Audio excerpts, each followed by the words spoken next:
Today my topic of anatomy lecture is talus bone.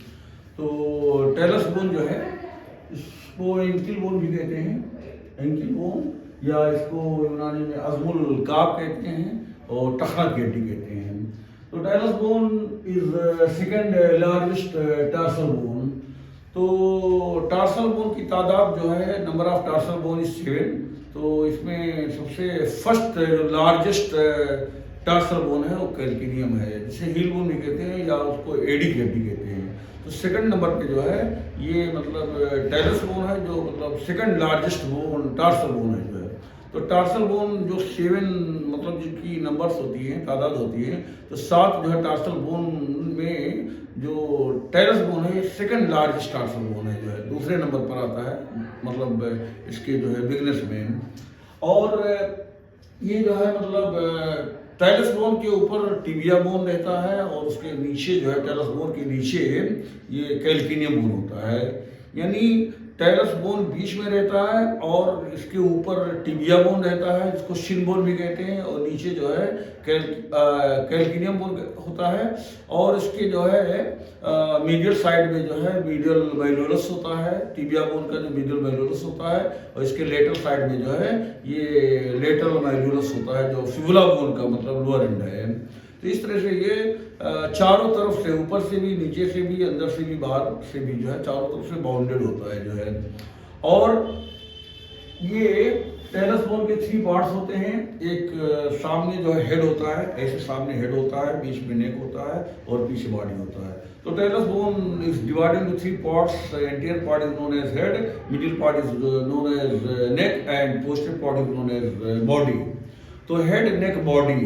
तो head को यूनानी में रासुल काब कहते हैं, नेक को उनकुल काब कहते हैं और बॉडी को जिस्मुल काब कहते हैं जो है। अब हेड के पास जो है, हेड जो है मतलब इसका जो शक्ल होता है, हेड इज ओवल शेप, और इसका जो डायरेक्शन होता है directed downward, forward and Midilli. इसका डायरेक्शन जो होता है हेड का नीचे की तरफ होता है, डाउनवर्ड, फॉरवर्ड आगे की तरफ होता है, और मिडिली होता है जो है। इसके बाद 2 सरफेस होते हैं, एक इंटीरियर सरफेस होता है और एक इंफीरियर सरफेस होता है, मुकद्दम सतह और मतलब ज़ेरी सतह। जो एंटीरियर सरफेस होता है ये कॉन्वेक्स होता है, एंटीरियर सरफेस कॉन्वेक्स है और ओवल इन शेप, अंडाकार होता है, और ये आर्टिकुलर होता है, एंटीरियर सरफेस आर्टिकुलर होता है। और ये किससे आर्टिकुलर करता है, ये नेविकुलर बोन का जो पोस्टीरियर सरफेस होता है वो भी ओवल शेप होता है, कॉनकेव होता है जो है। तो this anterior surface of head of talus bone articulates with the posterior surface of the navicular bone and form the talo-navicular joint। तो टेलस बोन और नेविकुलर बोन के बीच में जो जॉइंट बनता है उससे जो है टेलो-नेविकुलर जॉइंट कहते हैं। जैसे ये टेलस बोन का हेड है, हेड का इंटीरियर सरफेस है, और ये कैल्किनियम बोन का जो है पोस्टीरियर सरफेस है। तो ये interior surface of head and posterior surface of the navicular bone both articulates and form the talonavicular joint. और इस हेड के इंफीरियर सरफेस पर, हेड का जो इंफीरियर सरफेस होता है जो है, तो यहाँ पर जो है मतलब 3 आर्टिकुलर फैसेट होते हैं। There are 3 articular facet. This is inferior surface of the head which is divided into 3 articular facet by 3 indistinct ridge. तो इस तरह से ये जो है मतलब एक एंटेरोलेटरल फैसेट होता है और एक मीडियल फैसेट होता है और एक पोस्टीरियर फैसेट होता है। इस तरह से there are 3 articular facet on the inferior surface of the head. तो हेड का जो इंफीरियर सरफेस होता है, तो इंफीरियर सरफेस पर जो है 3 जो है आर्टिकुलर फैसेट होते हैं, और इसमें एक एंटेरोलेटरल फैसेट, एक मीडियल फैसेट और एक पोस्टीरियर फैसेट। तो एंटेरोलेटरल फैसेट जो होता है जो है ये कैल्किनियम बोन के इंटीरियर फैसेट से जो है आर्टिकुलेट होता है। तो anterolateral facet present on the inferior surface of the head articulates the interior facet of the calcaneum bone, and medial facet articulates with the spring ligament, and posterior facet, which is largest facet present on the inferior surface of the head of the talus bone, articulates with the medial facet of the calcaneum bone। तो ये anterolateral facet जो है ये interior facet of कैल्किनियम bone से articulate करता है, और medial facet ये स्प्रिंग लिगामेंट से आर्टिकुलेट करता है, और ये जो पोस्टीरियर फैसेट होता है, जो सबसे बड़ा फैसेट होता है, ये मिडिल फैसेट कैल्किनियम बोन का मिडिल फैसेट होता है, उससे आर्टिकुलेट करता है। और उसके बाद में जो है सेकंड नंबर पे आता है नेक। तो नेक जो होता है, neck the constructed part of the talus bone present between the head and the body. तो नेक के बाद दो सरफेस होते हैं, एक डॉर्सल सरफेस होता है और एक प्लांटर सरफेस होता है। तो सुपीरियर सरफेस जो ऊपर होता है उसको डॉर्सल सरफेस कहते हैं और नीचे वाले को प्लांटर सरफेस कहते हैं। तो डॉर्सल सरफेस पर एक स्क्वैटिंग फैसेट होता है, जो स्क्वैटर्स होते हैं, जो है हैबिचुअल स्क्वैटर्स होते हैं। तो ये जो मतलब डॉर्सल सरफेस है नेक का, तो यहाँ पर जो है एक स्क्वैटिंग फैसेट होता है, जो टिबिया बोन का जो लोअर एंड होता है उसका जो मतलब इंफीरियर सरफेस होता है, इंफीरियर सरफेस का इंटीरियर मार्जिन होता है, उससे आर्टिकुलेट करता है during dorsiflexion of the foot.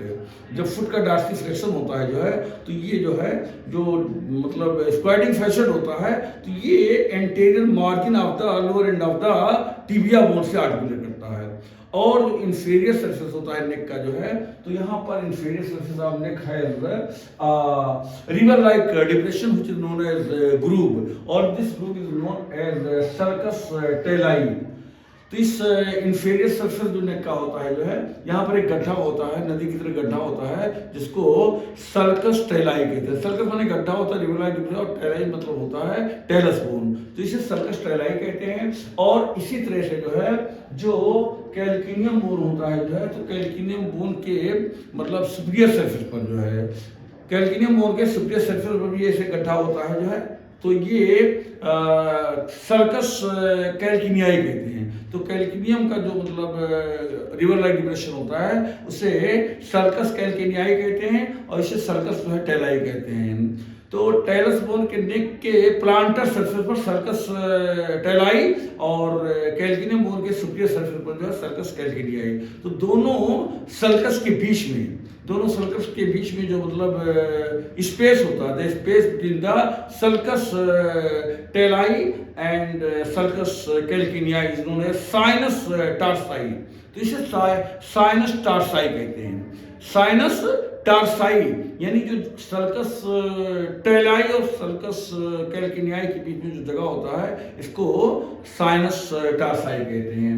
और नेक और बॉडी के बीच में जो एंगल होता है, angle between the neck and body of the talus bone is known as neck body angle. और ये एंगल जो होता है ये 130 डिग्री से लेकर के 140 degree in the case of infant. जो इन्फेंट होते हैं 1 ईयर्स के जो बच्चे होते हैं जो है, तो उनमें जो है ये नेक और बॉडी के बीच में जो एंगुलेशन होता है, जो एंगल होता है, neck body angle of the talus bone is 130 degree to 140 degree in the case of infant and 150 degree in the case of adult. तो बच्चों में ये 130 से 140 अंश का होता है और बड़ों में 150 अंश का होता है जो है। और ये जो है मतलब इसी वजह से बच्चों का जो मतलब फुट होता है वो इन्वर्टेड फुट होता है। इन्वर्जन यानी इन्वर्टेड फुट, यानी जो सोल का जो लेटर बॉर्डर होता है वो ग्राउंड पर रहता है, जो मीडियल बॉर्डर होता है वो थोड़ा सा ग्राउंड से ऊपर। जब वो बच्चे चलते हैं, मूवमेंट करते हैं, लोकोमोशन करते हैं जो है, तो जो उनका फुट होता है, जो मीडियल बॉर्डर होता है वो ग्राउंड पर पूरी तरह से जो है मतलब रखा रहता है, लेकिन जो मीडियल बॉर्डर होता है वो थोड़ा सा एलिवेटेड होता है, जो है ग्राउंड से ऊपर उठा रहता है जो है। तो inverted foot of the children इसी वजह से होता है, क्योंकि neck body angle in the infant is less, यानी 130 degree to 140 degree, and neck body angle in the case of adult is 150 degree. और उसके बाद में जो है बॉडी जो है सबसे posterior most part of the talus bone होता है, और बॉडी के पास जो है 5 सरफेस होते हैं। एक सुपीरियर सरफेस होता है, एक इंफीरियर सरफेस होता है, एक लेटरल सरफेस होता है, और एक मीडियल सरफेस होता है, और एक पोस्टीरियर सरफेस होता है। तो देयर आर 5 सरफेस जो है, एक सुपीरियर, दूसरा इंफीरियर, एक लेटरल और एक मीडियल, और 5वां पोस्टीरियर। तो सुपीरियर सरफेस जो होता है ये जो है क्वाड्रेंगुलर इन शेप होता है, चौकोर होता है, और ये आर्टिकुलर होता है। सुपीरियर सरफेस आर्टिकुलर, इसी को ट्रोक्लियर सरफेस कहते हैं। इसे ट्रॉक्लियर सरफेस कहते हैं। और फ्रॉम बिफोर बैकवर्ड, आगे से पीछे जो है ये कॉन्वेक्स होता है, और from side to side this is concave. तो superior surface is known as trochlear surface and this is convex from before backward and concave from side to side. और this superior surface is articular and called trochlear surface, and this superior surface of the body of talus bone articulates with the inferior surface of the lower end of the tibia bone and forms the ankle joint। तो ये जो superior surface talus bone के body का होता है ये articular होता है, और टिबिया बोन के लोअर एंड के इंफीरियर सरफेस से जो है ये आर्टिकुलेट करता है और एंकल जॉइंट बनाता है जो है। और इस सरफेस का जो है आगे वाला जो पोर्शन होता है वो ब्रॉड होता है, पीछे वाला पोर्शन जो होता है वो नैरो होता है जो है। और उसके बाद जो मीडियल सुपीरियर सरफेस का जो मीडियल मार्जिन होता है ये स्ट्रेट होता है, और जो लेटरल मार्जिन होता है वो ऑब्लिक होता है जो है। और जो इंफीरियर सरफेस होता है बॉडी का वो कॉनकेव होता है, कॉनकेव होता है। और जो है ये कैल्किनियम बोन के सुपीरियर सरफेस से जो है ये आर्टिकुलेट करता है और सब टैलर जॉइंट बनाता है। तो कैल्किनियम बोन के सुपीरियर सरफेस से और बॉडी ऑफ टैलस बोन के इंफीरियर सरफेस के बीच में जो जॉइंट बनता है वो सब टैलर जॉइंट कहलाता है। और इसके जो है टैलस बोन के लेटरल सरफेस पर जो है जो लेटरल सरफेस होता है वो ट्रायंगुलर शेप होता है, आर्टिकुलर होता है। और लेटरल मैल्यूलस ऑफ फिबुला बोन का जो मीडियल सरफेस होता है और मीडियल सरफेस का जो एंटीरियर पार्ट होता है वो ट्रायंगुलर शेप होता है और उसे टैलर फैसेट कहते हैं। तो taller facet present on the anterior part of the lateral malleolus of the fibula bone articulates with the triangular articular facet present on the lateral surface of the body of talus bone। And जो medial surface होता है ये body of talus bone का ये मतलब coma shape होता है। और ये यहाँ पर जो है मीडियल सरफेस जो कोमा शेप होता है ये मीडियल मैल्यूलस के लेटरल सरफेस से आर्टिकुलेट करता है और एंकल जॉइंट बनाता है। और पोस्टीरियर सरफेस जो बॉडी ऑफ टैलस बोन का होता है वहाँ पर एक ग्रूव होता है, और इस ग्रूव के मतलब बाहर एक लेटरल ट्यूबरक्यूल होता है और अंदर एक मीडियल ट्यूबरक्यूल होता है। In this words I want to finish my lecture.